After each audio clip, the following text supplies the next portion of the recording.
Hey everyone, it's Alexander Robinson. Welcome to the channel, and this is my review for the Super Mario Bros. Movie, which was released by Illumination Entertainment and is the second Hollywood film adaptation of the iconic video game series. However, this time around, Nintendo actually has some involvement with this movie, right down to Shigeru Miyamoto being a producer. And the movie is pretty much as simple as it can be. It's about Mario and Luigi who venture into the Mushroom Kingdom by accident. We first get introduced to these characters as two brothers living in Brooklyn who want to try to start their own plumbing business. Because, you know, they're plumbers, might as well make them actual plumbers. But they get sucked into a warp pipe in the sewers, fall into the Mushroom Kingdom where the two of them are separated. Luigi is captured by Bowser, and Mario is on a quest to try to save his brother along with Princess Peach of the Mushroom Kingdom and Toad. I mentioned this when I reviewed the Sonic the Hedgehog movie from 2020, but when it comes to like Sega versus Nintendo, I was always a Nintendo kid. Even though I didn't own my first video game console until the Nintendo GameCube, by that point Sega was making games for Nintendo. But the point is, Mario was always a big impact on my life. I've played several of the games, but only have beaten a few of them. In fact, a couple of the games that I own right now are Mario Kart Double Dash, Mario Kart Wii, Mario Kart 8 Deluxe on the Switch, Super Mario Maker 2, New Super Mario Bros. U, and Super Mario 3D World on the Switch because I didn't own a Wii U, Super Mario Odyssey, which I'm still working through, but it's a fantastic game. And I used to own physical copies of Super Mario Sunshine and Super Mario Galaxy, but since then can't find them. I think my brother owns the physical copies now, but I do own them on the Switch as part of the Super Mario 3D All-Stars collection. Mario is definitely an icon and had a prominent impact on my life once I started really getting into video games. And the movie has always been something that I heard about, but never really had a desire to watch it until 2020 when I reviewed it in prep for the Sonic the Hedgehog movie. It's a terrible movie. You can watch my original review, but it is one of those so bad it's baffling movies that you have to see to believe. So I can completely understand why Nintendo was so hesitant about allowing another Mario movie to be made. It's much like with Toho after Roland Emmerich's Godzilla.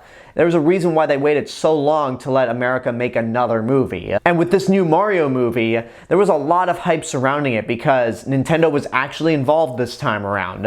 It was animated, so it can look closer to the actual video games. But as a Mario fan, the only thing that kept me from being super excited was that Illumination Entertainment was making the movie. And I thought to myself, why them? I get partnering with Universal to make a Mario movie because Super Nintendo World at the theme parks, but why Illumination of all studios to make the movie? It's no secret that I'm not a fan of Illumination's work. With the exception of the first two Despicable Me movies, I think the rest of their filmography is mediocre as hell. They put the least amount of effort into making their movies.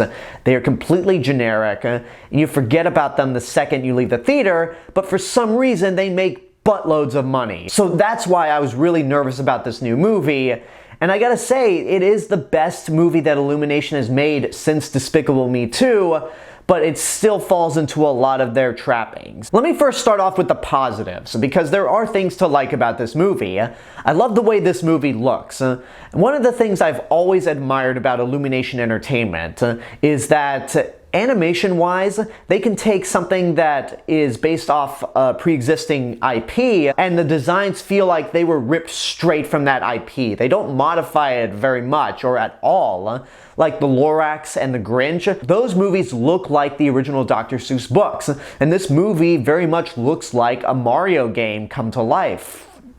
Well, in animated form. But the point is, this looks incredible. The animation is probably the best Illumination has ever done. The designs are great, and all the sound effects are top-notch because they all are the sound effects from the video games. I think the cast does a pretty good job as well.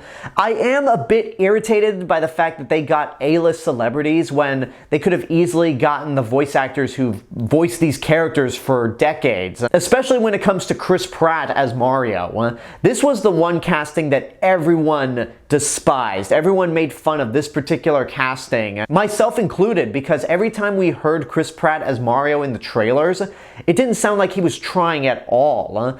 But to Chris Pratt's credit, I never thought of him when watching this movie. He actually did a decent job as Mario, and it only makes me wonder, did the people making the trailers just pick the worst possible takes for Mario? Because they did him a real disservice. And they have a clever reason for why he and Luigi don't have the thick Italian accents, and it works. They're just basically the Brooklyn Italian. And Charlie Day as Luigi is also really good. He is one of the two actors that are actually the biggest highlights of the movie. And then Charles Martinet, who's the original voice for both Mario and Luigi, has a cameo throughout this movie in two different roles. You'll recognize him when you hear his voice, but I thought the way they actually cast him was very clever. Anya Taylor-Joy does a really good job as Princess Peach, and she actually gave this character a lot more depth than the simple damsel in distress that we're so familiar with in the video games. So I enjoyed her a lot. Jack Black is awesome as Bowser. He and Charlie Day were the two biggest highlights, although there are a few points in the movie where Jack Black just sounds like crazy rock and roll Jack Black, and I'm suddenly taken out of the movie and realizing this is an A-list celebrity voicing the King of the Koopas. But that's only for a few segments throughout. Seth Rogen voices Donkey Kong, one of my favorite Nintendo characters. He's serviceable, and so is Keegan-Michael Key as Toad. They both do a fine job. And the movie is filled with Easter eggs non-stop. Some of them are a little more in your face, some of them are more like, well, yeah, that's in the game, and you can't really make a Mario movie without this specific thing. And some of them are in the background. Like, there was a Star Fox reference that I was surprised that I noticed. Even though this channel is mostly built around movie reviews and movies kind of take over my life, watching this movie and catching all the Easter eggs actually left me surprised in thinking, yeah, I actually am a big gamer. The story is pretty basic. That's something that a lot of people have been criticizing this movie for, but come on, let's be totally honest. The Mario games have never had interesting stories. Like, if you're going into a Mario movie hoping for something like The Last of Us or Red Dead Redemption levels of storytelling, then you're going to be incredibly disappointed, because that's not what Mario really is about. It still has some issues. There's a handful of moments throughout the movie where you can definitely feel that it's an Illumination movie. There's nothing about this movie that when you watch it will make you go, wow, that stuck out to me, or wow, that joke really made me laugh hard. The jokes are just chuckle-worthy at best, like most of Illumination's films, and that's pretty much the method of humor that Illumination has always stuck to. Just do the barest minimum, don't go anything beyond that. And honestly, there's not a whole lot in it that warrants seeing this in theaters more than once. And the worst thing about this movie was the use of 80s rock songs. And the thing is, they don't play these songs in their entirety. It's like they start playing the songs and then 15 to 30 seconds later they go, all right, cut it off, we can't afford the whole song. The first scene in the movie is actually the first trailer where Bowser invades the ice castle. But in the movie, they start playing Battle Without Honor or Humanity, which you may have heard from Kill Bill. You know, bah, bah, bah. And it feels completely forced. They play AC/DC's Thunderstruck right before the Mario Kart sequence. They play Mr. Blue Sky for a little bit of time near the end of the movie. And usually when an animated movie throws in these songs, especially ones from 4 decades ago, the reasoning seems to be, well, this is for the adults. Guys, the Mario franchise is nearing 40 years old. Most fans of Mario are adults. They're people my age, so you don't need to appeal to them with these songs.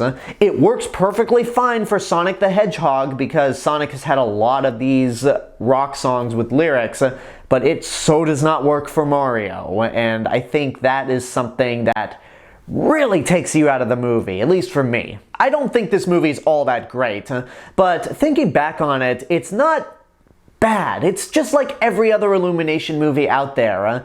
It's not super memorable. They do the barest minimum. None of the jokes make you laugh out loud. But there's a lot of things to admire. The action's fun. The Mario Kart sequence is very well done. The cast does a good job, and there's a lot of Easter eggs. And on top of that, it's a beautiful looking movie. So I'm gonna say watch at your own risk. There are things in it that really do not work in this movie, but it's not all that bad. It's just another Illumination movie, but one that I feel more positive about than the past couple of movies. So yeah, it's fun. I'd be curious to see if they do more sequels and hopefully improve on them. But I feel like this movie would have been a lot better had DreamWorks made this, especially after the 1-2 punch of both The Bad Guys and Puss in Boots: The Last Wish. Whatever, I'll keep my hopes up for future Mario movies. And there you go, that's my review for the Super Mario Bros. Movie. I hope you enjoyed it, and now I want to know what you guys think about the movie. If you've seen it, what did you think? Whatever the case may be, let me know in the comments below. Don't forget to like the video, subscribe to the channel, and hit the bell button to get notifications. You can also follow me on Facebook, Twitter, Instagram, Letterboxd. I'll see you guys in the next video, but until then, have a good day, and take care of yourselves.